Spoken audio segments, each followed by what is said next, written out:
Update. Would I be the a-hole for refusing to babysit my boyfriend's daughter while her mother gets chemotherapy? Original post. I'm very angry at the moment, so forgive any mistakes. My boyfriend, male mid-30s, has a daughter, Gina, 10, with his ex-wife, Tess, and the ex-wife is fighting a very aggressive form of brain cancer. Now, a bit of backstory. Tess and I never did get on well. I met my boyfriend while he was in the process of getting divorced, and I think she's always thought we had an affair long before then. She hates me a lot, and so does Gina. I've been called a homewrecker, a slut, and other nice things ever since I first met them. Now, my boyfriend is usually very quick to shut down their BS, but he adores his daughter and still cares about his ex-wife as they've been together 15 years and been friends since their childhood. Ever since the diagnosis, he's been the one driving ex-wife to medical appointments and such, and has asked me the favor to look after his daughter while he's with Tess. He knows what a huge favor it is, and has thanked me profusely every time, and I know how much he needs my help. But everything went downhill a few hours ago when I was asked to bring Gina back to her mother's house. Tess started saying I must be glad she's dying, because I can keep boyfriend to myself now. She said I must be happy because now I get to keep her daughter and pretend she's mine. She said a lot of ugly things as well, and boyfriend didn't do anything to correct her. I stayed really quiet because, to be frank, I was incredibly shocked. Still am, to be honest. When we got home, I lost it with him and told him I wouldn't keep his daughter any longer, not if he allowed Tess to talk to me in such a manner. He said I'd be a huge a-hole if I went through with this because Tess has just found she's only got few weeks left, and not the months she'd previously thought. Is he right? Would I be the a-hole if I stopped babysitting his daughter? Now for the top comments before reading the updates. Oh boy, you're in a difficult situation for sure.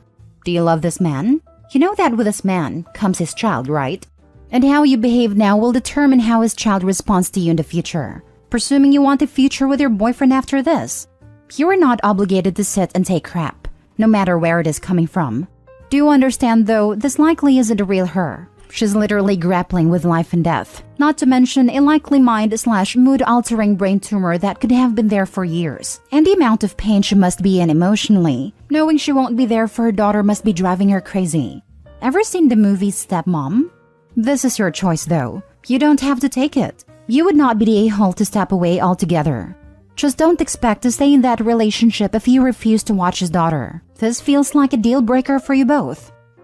I only want to add that it appears she was disrespectful to Opie before the diagnosis.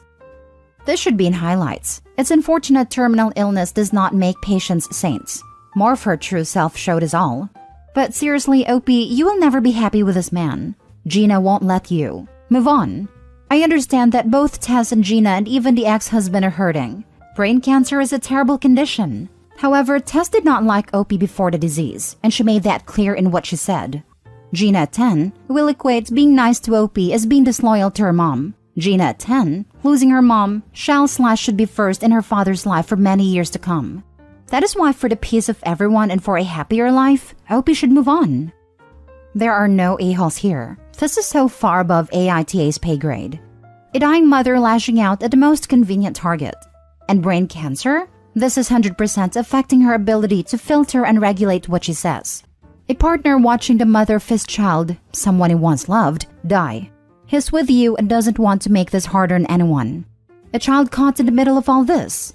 And you, with your very valid feelings of being unfairly treated.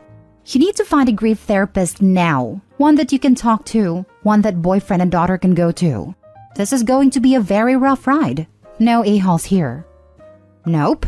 Boyfriend is definitely an a-hole for not standing up for her and allowing that kind of treatment. Tess has been rude even before she found out she only has a few weeks. Tess has an aggressive form of brain cancer. I presume she had a tumor or granulomas before she was officially diagnosed. Maybe for a long time. I know AITA is the place to come for snap judgments and moral desserts, but a person with brain cancer is not the enemy you want her to be, even if she was aggressive before her diagnosis. Not the a-hole, but I don't see your relationship surviving much longer. I would nope out of that toxic mess. Boyfriend is numb and has no boundaries. Stepkid is using you as an emotional tampon. And the ex, if she passes, you will be fighting a ghost with an angry preteen. Save yourself, Opie. Healing wishes to all. Edit/update. So, thanks. I've read all your comments and thought about all the points you made. I will continue to look after the kid. To be honest, I think I never had any actual intentions of stopping. In my anger, I just wanted my boyfriend to listen to me for a moment, and I think I need to have a chat with my boyfriend. I haven't seen him yet since the fight because he's had to go back at his exes shortly after. We'll see. Maybe I'll do an update once things settle down. Thank you again. I really appreciate your help. Edit. Thanks for taking the time to share your opinions, folks. I am very surprised and grateful and appreciates everyone's insight. I'm a bit more level-headed at the moment, so I'll take the time to expand on some points I've seen brought up in the comments. No, my boyfriend and I did not have an affair. I can't believe I have to say this. Their divorce was almost finalized when we met, and the reason they divorced was that they'd been growing more and more distant, to the point where ex-wife had an extramarital affair and boyfriend didn't even care. I trust him because he's shown me again and again the truthfulness of his words. His daughter was always going to be part of my life. I knew that since the very beginning. My boyfriend and his daughter have always been very, very close. We sat down a while ago, after ex's diagnosis, and talked it out. There was no doubt his daughter was always coming to live with us after his mother's death. And one thing, I love my boyfriend, and so I care deeply about the people he loves too, which include his daughter. I care for the kid a lot, and have tried and was always going to keep trying to build a relationship with her. It's the daughter who wants nothing, and I repeat, nothing to do with me. I am under no delusions about what our future will be like. The kid has always been my boyfriend's priority, and rightfully so, and I know she's going to need her dad a lot after her mother passes. I also know my boyfriend is going to be grieving heavily, and was ready to support him fully. My boyfriend was able to just stand there and watch as his ex-wife spouted so much anger and sheer hatred at me that I was struck dumb about. I have never seen anything like it. And he just stood there, watching me in tears as this woman kept yelling and yelling. He didn't do a thing, not even guide me out of the room. It felt much like a betrayal, to be honest, and the fact that he was not even a bit understanding afterwards has made me reconsider pretty much everything. I'm sorry, but I cannot excuse completely ex-wife for her past behavior. Boyfriend says she's always been very headstrong and jealous, and he never found anything weird with her. But her behavior started changing around 6 months ago, and we all started noticing then. Now for the full update. I don't know whether someone even remembers my original post, but I received lots of great advice in the comments, and I figured I owe you guys an update. Lots has happened in the meanwhile, so I'll try to keep it short. First, I sat my boyfriend down for a chat as soon as I saw him again, which was the day following our discussion. He agreed that we needed to talk, and told me he was sorry for calling me an a-hole, that he had been so much in shock that he hardly even remembered the whole fight in the first place. I told him I could understand that, and told him I love him and wanted to be there for him and support him throughout this ordeal. I also added, though, that I would need him to be able to stick up for me in the future, even against his daughter, who would be grieving and in a lot of pain. I told him to think about it and let me know, and also said that I would keep his daughter for as long as he needed me to, independently from his answer. He then asked me to marry him on the spot. No ring or anything, but he was crying and it was very sweet. So now we're engaged and relatively happy. Second, Tess passed away a week later. I followed your suggestion and didn't see her again. Gina is living full-time with us now, and I have what I think are, if not good, then hopeful news. 10 days after her mother's death, she broke down in hysterics because she wanted her mom. It was an incredibly sad moment.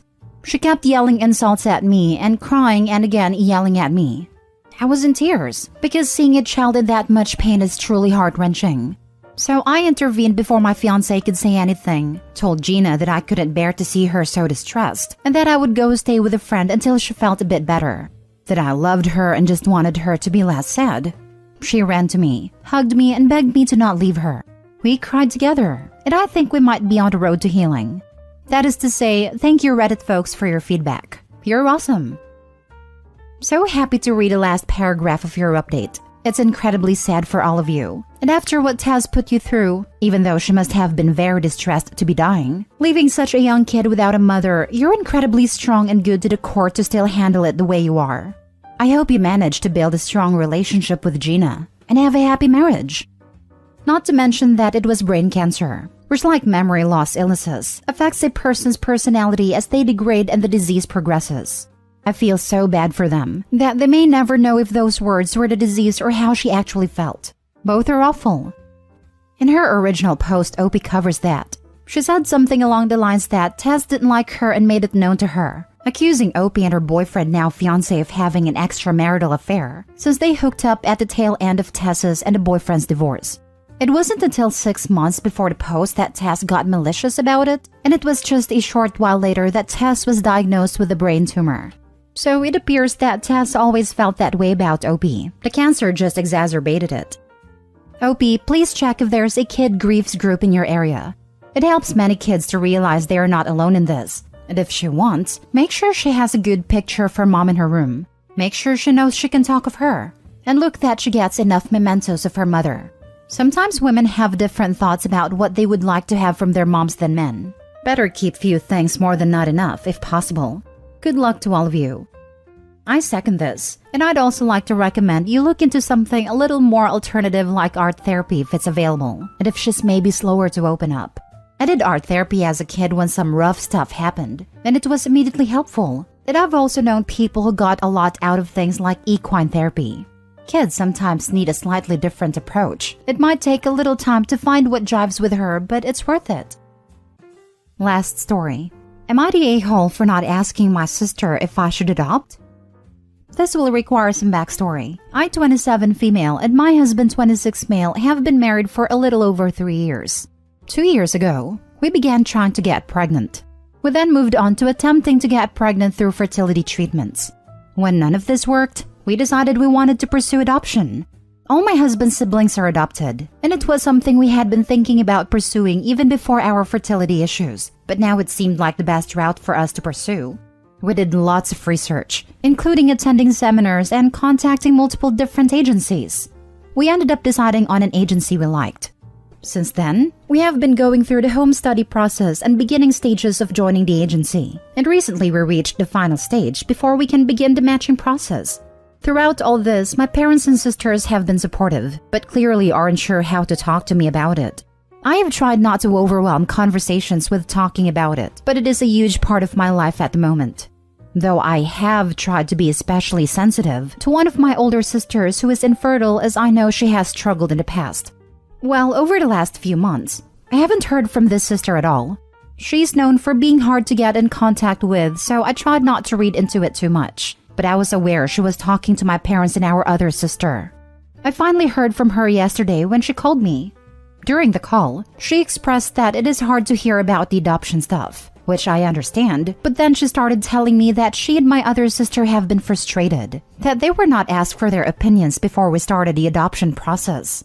She then proceeded to say we always come to just tell them what we are doing and already have our minds made up, so they feel they can't share their thoughts and things. She went on to question whether we understand how much harder raising an adopted child is, rather than one you give birth to, and asking if we aren't too young to be doing this. I was honestly shocked to hear all this. I have never had a type of relationship with my sisters where I go to them for advice. So hearing that they don't understand why they weren't part of my decision process made no sense to me.